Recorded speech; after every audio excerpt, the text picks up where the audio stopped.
भारत माता की।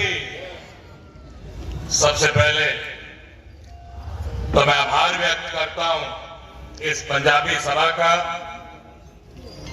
जिन्होंने मुझे इतना प्यार दिया, इतनी मोहब्बत दी। इसके लिए आप सबका, रानिया वासियों का, आए हुए सभी महानुभाव का, गंगा गौरी गायत्री तुल्य मेरी मातृशक्ति का, मैं मेरे ही अपने परिवार के सभी बैठे हुए सदस्यगणों का मैं दिल की गहराइयों से बहुत बहुत आभार व्यक्त करता हूं कि आप लोगों ने मुझे इतनी मोहब्बत, इतना प्यार दिया। और मैं माफी चाहूंगा आप लोगों से देरी से आने के लिए। इस देरी से आने के लिए भी मेरे पिता की एक बात कही हुई बात में जिक्र करूंगा आपसे। मेरा निवेदन कि सिर्फ 10 मिनट का समय लूंगा मैं आप लोगों से।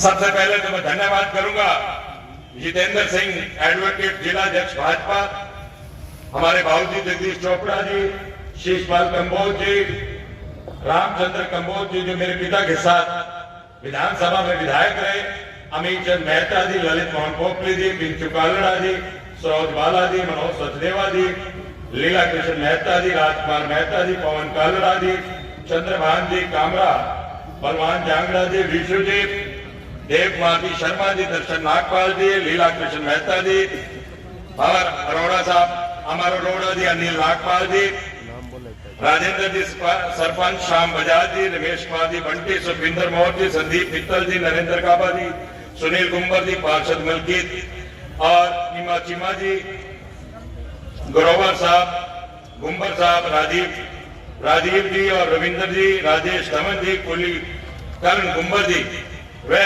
शुभम ड्राइवर जी, वह ऋषभ भटला जी, वह सभी महानुभाव, मेरे दिल के नजदीक रहने वाले सभी से मेरा निवेदन, अगर किसी का नाम छूट गया हो तो उसके लिए क्षमा भी चाहूंगा और अपने से बड़ों के चरणों में प्रणाम करता हूं। और मेरी माताओं बहनों, आप अच्छी तरह जानते हैं कि किस प्रकार से जब पूरा भारत एक था, पाकिस्तान का विभाजन नहीं हुआ था, विभाजन जब हिंदुस्तान का नहीं हुआ था, आप सब जानते हैं कि हम उस समय उस क्षेत्र में रहते थे। किस प्रकार से जब देश को आजादी मिलनी थी, यह तय हुआ कि 15 अगस्त 1947 को हमारा देश आजाद हो जाएगा। एक खुशी की लहर थी, मन में बहुत खुशी थी कि आज हम आजाद हो जाएंगे। लेकिन ये नहीं पता था कि इतना क्रूर समय आएगा, हम अपने ही अपनों से बिछड़ जाएंगे। इस बात का हमें भनक भी नहीं थी। किस प्रकार से एक साथ रहने वाले हिंदू मुसलमान, ना जाने किसको नजर लगी, ना जाने दिल दिमाग में क्या कहर बरपा, और हम लोगों पर जो उस समय कि आज जो पाकिस्तान है, जिस क्षेत्र में हम रहते थे, किस प्रकार से हम पर हमले होने शुरू हो गए। पंजाबियों के बारे में कहा जाता है, लेकिन कोई ये नहीं जानता कि कितनी कुर्बानियां देने के बाद अपने आप को खड़ा करने का काम हम लोगों ने किया।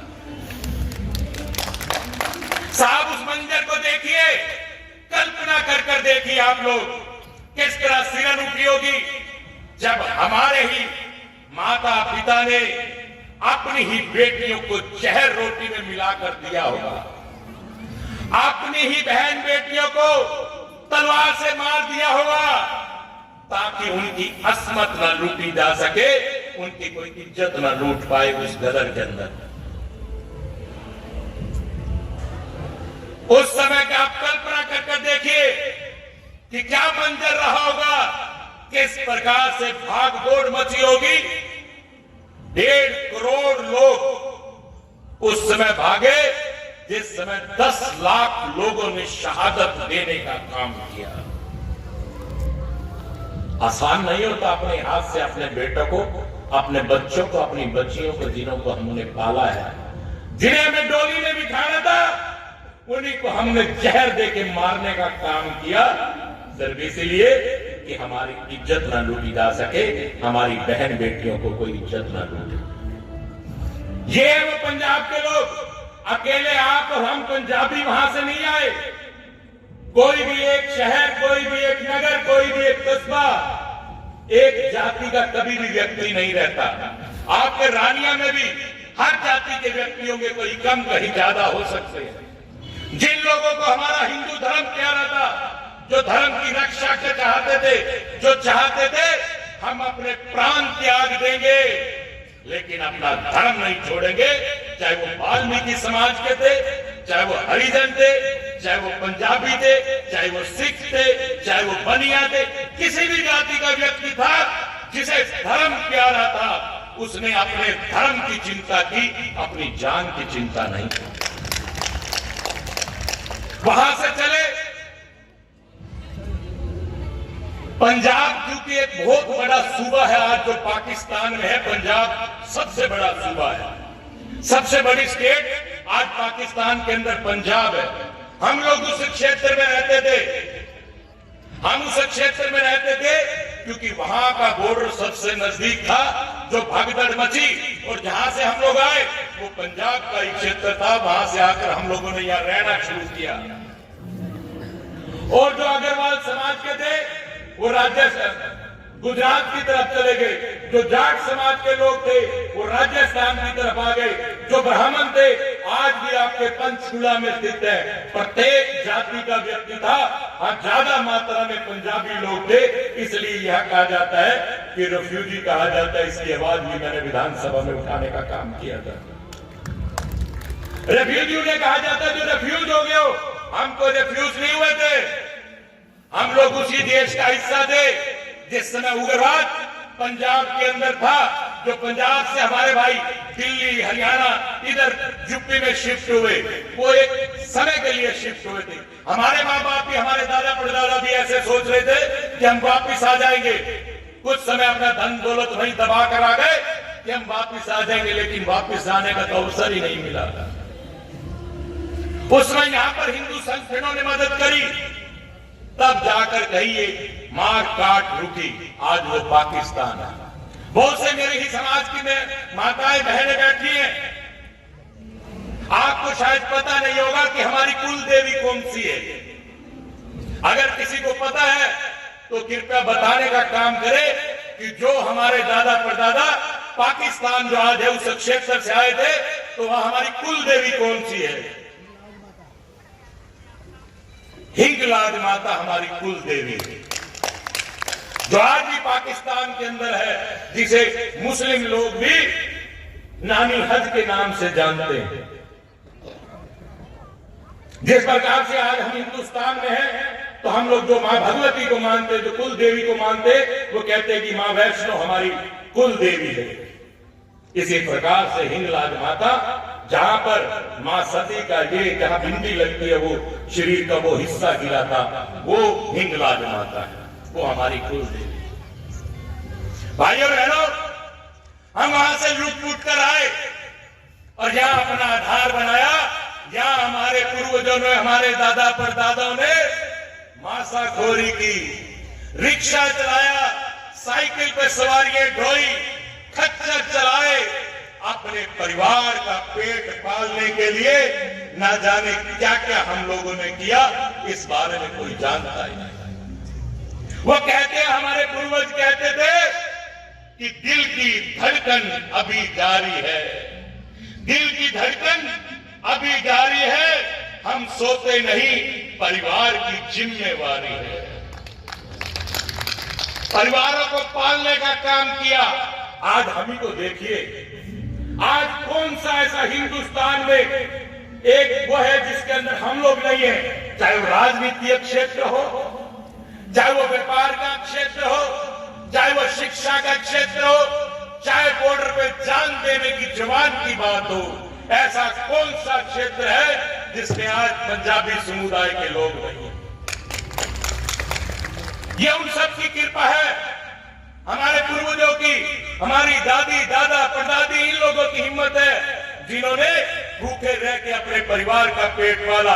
अभी हमारी बहन बेटियों को आपने सम्मानित किया, ये उसी का नतीजा है, क्योंकि हम लोगों ने भीख मांगना नहीं सिखाया, अपना हक लिया और अपनी मेहनत से लेने का काम किया। वो पंजाबी कौम है। मैं आप लोगों से एक ही निवेदन करता हूं कि आप लोग इकट्ठे रहिए। मेरे आने से पहले मुझको पता लगा कि यहां पर भी दो धड़े हैं। मैंने एक ही बात की कि अगर आप लोग एक साथ हो तो मैं आऊं, वरना मैं नहीं आऊंगा। जिन्होंने अब ये पंजाबी सभा बनाई है, मैं उनसे भी निवेदन करता हूं, सबको एकजुट करके रखिए। त्योहार मनाइए पंजाबियों के। आज त्योहार भी लुप्त होते जा रहे हैं। लोहड़ी आने वाली है। मैं आप लोगों से निवेदन करता हूं, सबसे परिवार के मिलकर चंदा इकट्ठा कीजिए। भाई मैं भी आपके परिवार का सदस्य हूं, मुझसे भी लीजिए और त्योहार मनाइए। जब आप सब लोग एकत्रित होंगे, यही मेरे आने का फायदा कि मैंने आप सबको एकत्रित करने का काम किया। सरकारें भी तभी मानती है जब आप लोग एकत्रित रहेंगे। आज आपके सामने है किस प्रकार से हमारे आने के बाद भारतीय जनता पार्टी ने पहली बार बाबूजी मनोहर लाल जी को हरियाणा का चीफ मिनिस्टर बनाने का काम किया।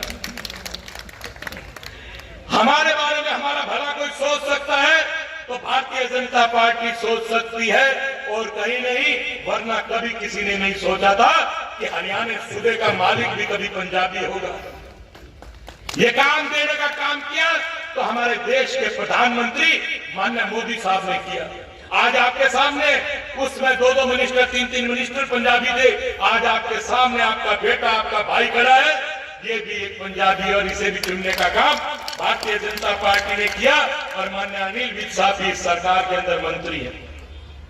आप जानते हैं कि आपकी मेहनत ने इसी हिस्से को बढ़ाने का काम किया, और भारतीय जनता पार्टी ने हर समाज का ध्यान रखते हुए मंत्री बनाने का काम किया।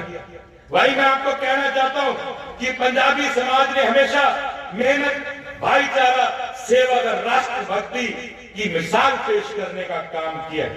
समाज वही जो हर दुख सुख में साथ निभाए, समाज वही जो हर सुख में साथ निभाए, जो टूटते रिश्तों को फिर से जोड़ पाए।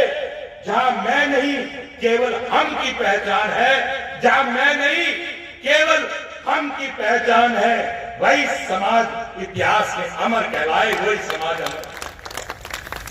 आज के समय में सबसे बड़ी आवश्यकता अच्छे समाज का निर्माण करना है। साहब मैं सबसे प्रार्थना करता हूं, अपने बुजुर्गों को कभी मत छोड़िए साहब, अपने बुजुर्गों को कभी मत छोड़िए, क्योंकि आज मैं यही कहना चाहूंगा अपने समाज के बारे में, ना दौलत से समाज महान होता है, क्योंकि पहचान है हमारी। ना दौलत से समाज महान होता है, ना ऊंची इमारतों से पहचान होती है। जहां चरित्र ऊंचा और सोच विशाल हो, असल में वही समाज ही की शान होता है। हम लोगों को सिखाया गया कि किस प्रकार से आप आओ भगत करने का काम करें, किस प्रकार से हम लोगों को बताया गया। आपके सामने है, ना रंग से ना नाम से बढ़ते हैं, ना रंग से ना नाम से बढ़ते हैं, हर रिश्ते को दिल से चुनते हैं। जहां मैं नहीं केवल हम हो, वही पंजाबी समाज बनते हैं। लंगर की सेवा, दिलों की रोटी, इंसानियत यहां कभी न छोटी। जो भूखे को पहले याद करे, वो पंजाबी समाज की सोच सच्ची है। ये लंगर और आग भगत करनी अगर किसी ने सिखाई तो इसी पंजाबी समाज ने करने के लिए सिखाई। आप जानते हैं कि किस प्रकार से हम वहां से लुट कर आए। अपने आप को खड़ा किया, अपने आप को मजबूत किया कि हम लोग यहां पर अपने आप में कोई प्रोफेशन में, कोई किसी काम में, कोई किसी काम में इकट्ठा हुआ। हर समाज की अपनी मेहनत है, हर समाज ने अपने आप को मेहनत कर खड़ा किया है। लेकिन ये समाज लुट कर आया था, अपना सब कुछ बर्बाद करके आया था, अपना घर बार सब कुछ छोड़ के आया था। जो बिल्कुल कंगाल होके आया, उसने मेहनत की और अपने आप को खड़ा करने का काम किया, किसी से भीख मांगने की और नहीं सोची। लेकिन वहां से आने के बाद हमने अपने आप को खड़ा किया, मजबूत किया। फिर दोबारा से तूफान आया, फिर दोबारा से तूफान आया, फिर आगजनी कोई दूर नहीं है। 2016 में आपके हरियाणा में फिर लूटपाट और आगजनी हुई। दुकानों को चुन चुन के निशाना बनाया गया, हर प्रकार से हमको लूटा गया। अरे साहब, कब तक लूटते फिरेंगे हम लोग, कब तक लूटते फिरेंगे हम लोग? इस बारे में अगर किसी ने सोचा, किसी ने नहीं सोचा। कहते हैं ना, जुबान तो खोल, जुबान तो खोल, नजर तो मिला, जुबान तो खोल, नजर तो मिला, जवाब तो दे, मैं कितनी बार लूटा, हिसाब तो दे, हिसाब तो दे। अरे कितनी बार लूटोगे हमको? फिर भी हमारी भरपाई किसी ने की? तो उस समय के मुख्यमंत्री बाबूजी मनोहर लाल जी ने की। हर दुकान को जिसका जितना नुकसान हुआ उसको पैसा देने का काम किसी ने किया? तो भारतीय जनता पार्टी ने किया, उस समय के मुख्यमंत्री ने किया। आज आपके सामने किस प्रकार से हमारे प्रांत के माननीय मुख्यमंत्री नायब सैनी जी भी हर प्रकार से हमें प्यार और मोहब्बत देने का काम कर रहे हैं। नायब सैनी जी को भी पता है ये वो लोग हैं जो लुट लुट कर आए और बड़े मेहनती लोग हैं, इन्होंने अपने आप को खड़ा करने का काम किया। आज नायब सैनी जी ने मुझे अपनी सरकार के अंदर डिप्टी स्पीकर बनाने का काम किया।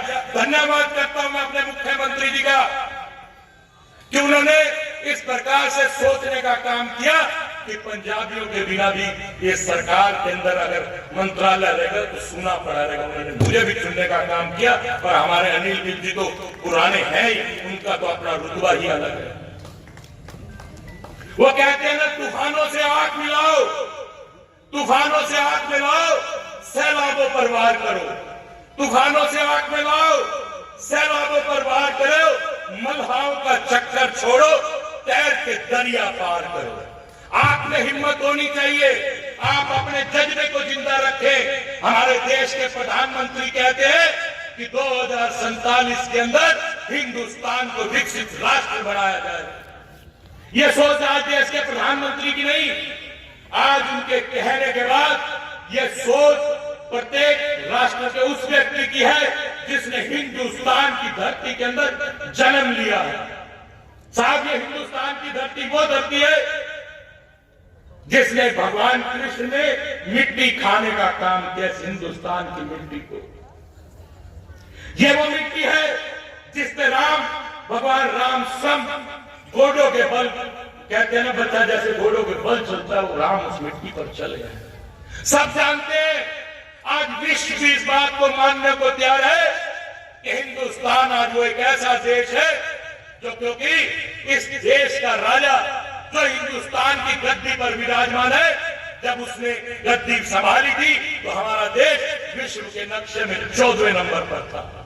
आज हमारा देश 4थे नंबर पर है, क्योंकि सभी पूरा का पूरा विश्व जानता है कि ये वो शख्स है जो भी देश इसकी तरफ क्रूरता भरी आंख उठाएगा, उसकी आंख निकालने की हिम्मत आज हमारे देश के प्रधानमंत्री की है। अगर कोई उंगली उठाएगा तो उसका हाथ काटने की हिम्मत आज हमारे देश के प्रधानमंत्री की है। विश्व में अगर हिंदुस्तान का किसी ने डंका बजाया है तो हमारे देश के प्रधानमंत्री नरेंद्र मोदी जी ने इस डंके को बजाने का काम किया। साहब, सीना चौड़ा होता है, जहां पर ये कहते हैं ना, यहां पर रामायण और धार्मिक आध्यात्मिक कार्यक्रम होते थे, लेकिन आज विदेशों के अंदर भी भगवान राम के मंदिर बन रहे हैं। दुबई जैसे देश के अंदर भी भगवान राम का भव्य मंदिर बनने का काम हुआ। किसकी बदौलत? सिर्फ हमारे देश के प्रधानमंत्री की बदौलत। मैं कहता हूं, हमारे दादा परदादा बहुत से पूर्वज इस दुनिया को छोड़कर चले गए, इस हिंदुस्तान को छोड़कर चले गए। उन्होंने कभी यह नहीं सोचा था कि हिंदुस्तान में भी राम का मंदिर बनेगा, लेकिन उस राम के मंदिर को बनाने के लिए कितनी मेहनत की और इतने अच्छे ढंग से राम का मंदिर बना, जो कहते थे कि खून की नदियां बह जाएंगी। राम का मंदिर भी बना और भगवान राम स्वयं उस मंदिर में विराजमान भी हुए। मेरी एक सोच है, मेरी माताएं भी बैठी है, मेरी बहनें भी बैठी है, मेरे भाई भी बैठे हैं। मैंने विधानसभा में भी कहा था, भगवान राम का जिक्र चला, राम हिंदुओं के नहीं है। अगर अकेला को हिंदू कहे कि राम हमारे नहीं, गलत। राम सिख के भी है, राम हिंदू के भी है, राम ईसाई के भी है, राम मुसलमान के भी है। क्योंकि राम ने तो जीवन जीना सिखाया।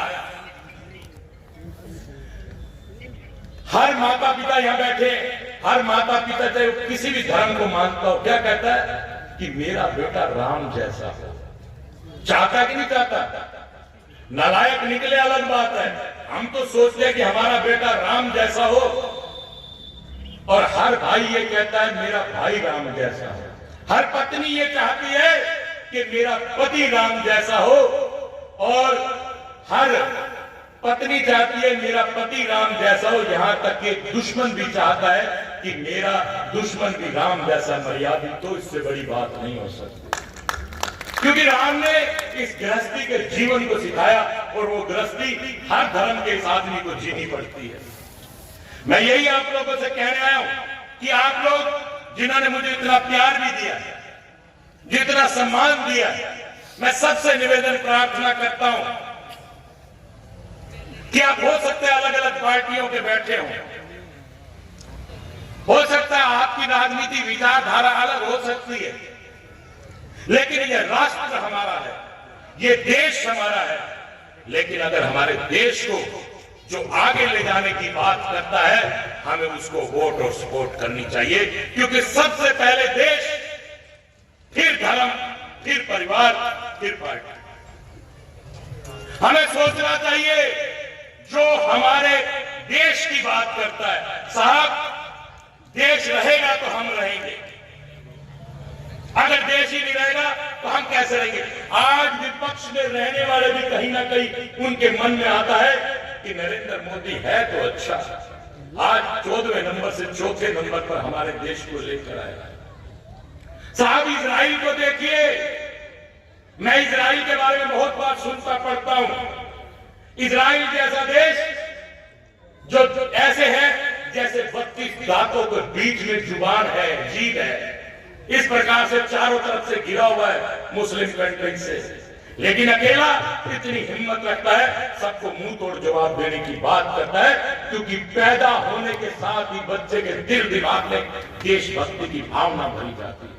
मैं आपसे अनुरोध करता हूं, इन माताओं से अनुरोध करता हूं, जब हम दादा दादी के साथ पढ़ते उठते बैठते थे तो हमारी दादा दादी हमें कहानियां सुनाते थे, देशभक्ति की कहानियां सुनाते थे, राम की कहानी सुनाते थे, कृष्ण की कहानी सुनाते थे, सब कहानी कथाएं सुनाते थे। लेकिन आज हो सकता है कि बच्चे 100% नंबर ले लेते हैं, 99 नंबर ले लेते हैं। हम 33, 40, 50, 60 वाले को तो माला डाल के शहर में भी घुमाया जाता था, लेकिन साफ प्यार कहां रह गया? प्यार नहीं ना परिवार में। उसका सबसे बड़ा कारण है, सबके पास, मेरे पास भी है, सबके पास एक मोबाइल है, ये भी एक परिवार का सदस्य हो गया। मैं अपने परिवार में खड़ा हूं, आप लोगों के बीच में, मैं इसलिए आपसे बात कर रहा हूं।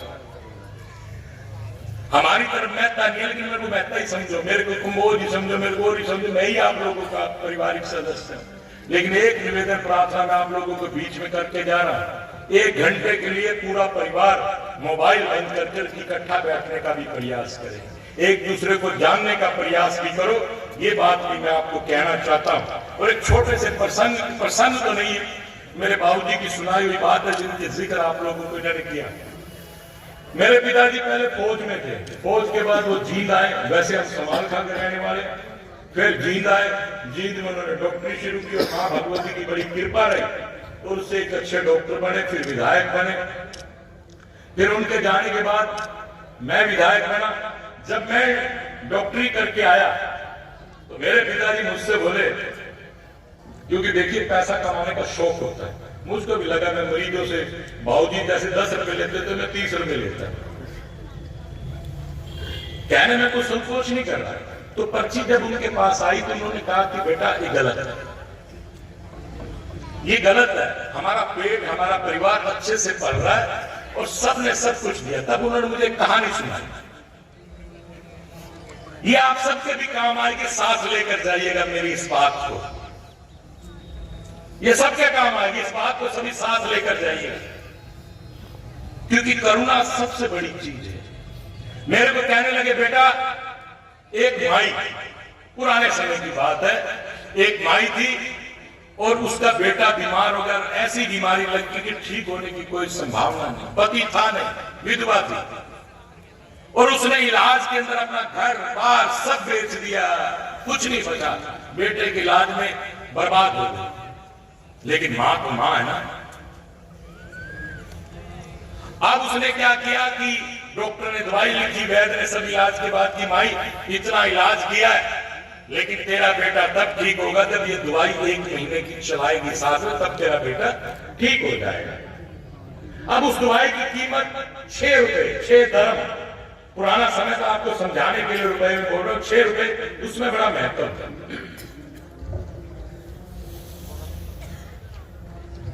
अब वो बाजार में गई, उसने देखा मेरे पास कुछ बचा नहीं, घर बार सब मैंने बेच दिया, मेरे पास कुछ पीतल के बर्तन बचे, उन बर्तनों को लेकर वो बाजार में गई और कहने लगी कि ये बर्तन ले लो, मेरा बेटा बीमार है, आंखों में आंसू, मेरा बेटा बीमार है, बिना दवाई के मर जाएगा, घर बार मैंने बेच दिया। तो उस दुकानदार ने कीमत लगाई 3 रुपए, उस दुकानदार ने कीमत लगाई 3 रुपए, 3 रुपए कीमत लगाई, बोले नहीं मुझे 6 रुपए चाहिए, मेरा बेटा मर जाएगा।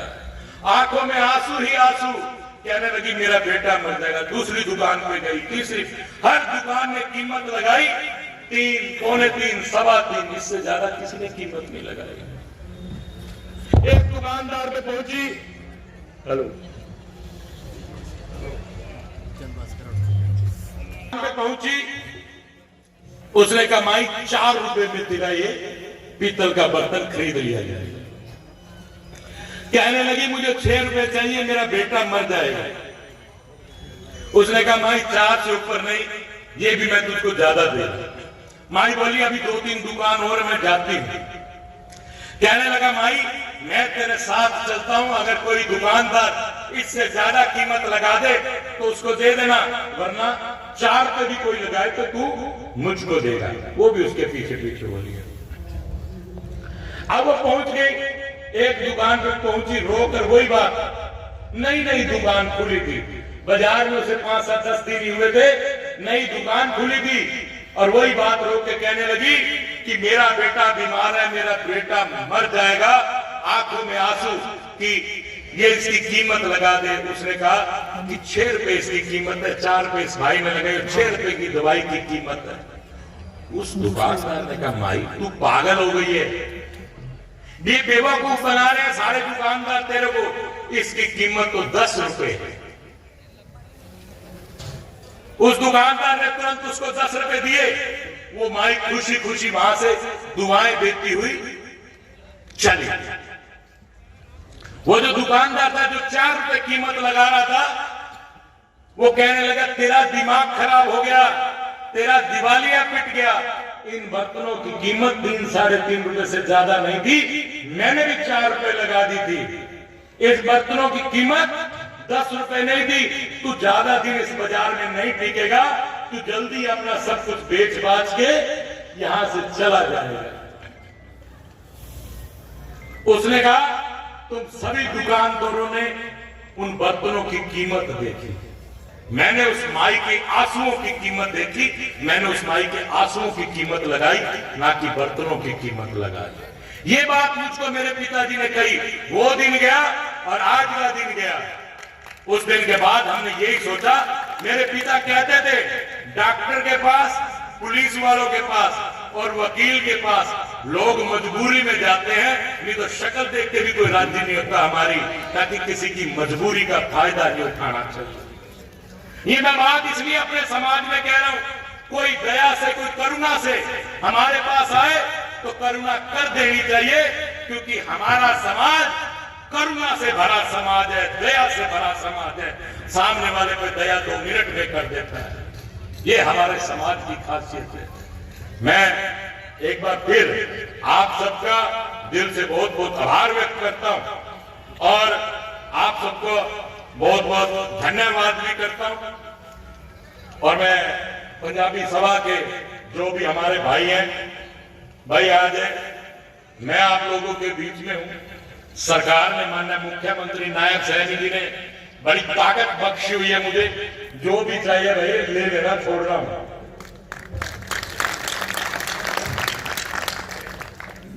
क्योंकि हमारे चोपड़ा जी भी बैठे हैं, कंबोज साहब बैठे, सारे नेता बैठे, थोड़ा थोड़ा इनके जिम्मे भी लगा दूंगा, लेकिन रानिया के खजाने भरपूर करके चला जाऊंगा, यही कह सकता हूं। आप लोगों ने इतना प्यार दिया, इसके लिए भी मैं धन्यवाद करता हूं। लेकिन मिल के रहिए, ये मेरी सबसे आप लोगों से, यूं समझो आपके बेटे की, आपके भाई की, आपका बच्चे की, यही आप सबसे प्रार्थना कि एकजुट होकर रहिए, इकट्ठे रहिए, यही मैं आपसे प्रार्थना करता हूं। क्योंकि जैसे मैंने कहा कि पार्टियां अलग अलग हो सकती हैं, विचार अलग अलग हो सकते हैं, लेकिन देश हमारा है। जो हमारे देश के हित में बात करेगा हम उसका साथ देंगे। ये संकल्प आप जरूर लीजिए। देश रहेगा तो हम रहेंगे, देश ही नहीं रहेगा तो हम नहीं रहेंगे। कितना सीना चौड़ा होता है जब विदेश में रहने वाला ये कहता है। पहले हमारे जब विदेश में बच्चे रहते थे, लोग उनकी कोई महत्व नहीं था। आज अगर देखें आपके परिवार के बच्चे गए तो आज विदेशों में कितना महत्व है। लोग कहते हैं ये मोदी के भारत से आया है, ये मोदी के भारत से आया है, ये मोदी के यहां से आया है। साहब, वो भी किसी मां ने लाल जना है जिसने आज हिंदुस्तान को चौथे नंबर पे पहुंचाने का काम किया है। वो भी किसी मां ने लाल जना। तो आप सबका भी मैं बहुत बहुत धन्यवाद करता हूं। और भाई, मेरे लिए कभी भी कोई भी काम है, मैं आपका हूं, आप मेरे हैं। जींद आइए, चंडीगढ़ आइए, आप लोगों के लिए दरवाजा हमेशा मीडिया परिवार का और भारतीय जनता पार्टी का दरवाजे हर टाइम खुले। जो भी मेरे लायक सेवा हो आप बताइएगा, मैं आपका बच्चा हूं। विश्वास दिलाता हूं कि आपकी उम्मीदों पर खरा उतरने का काम करूंगा। यही विश्वास मैं आप लोगों को दिलाना चाहता हूं। आप सबने मुझे इतना प्यार दिया, इसके लिए धन्यवाद। और मैं देरी से आया, इसके लिए मैं हाथ जोड़ के आप लोगों से क्षमा प्रार्थी भी हूं। जय हिंद, जय भारत, जय माता।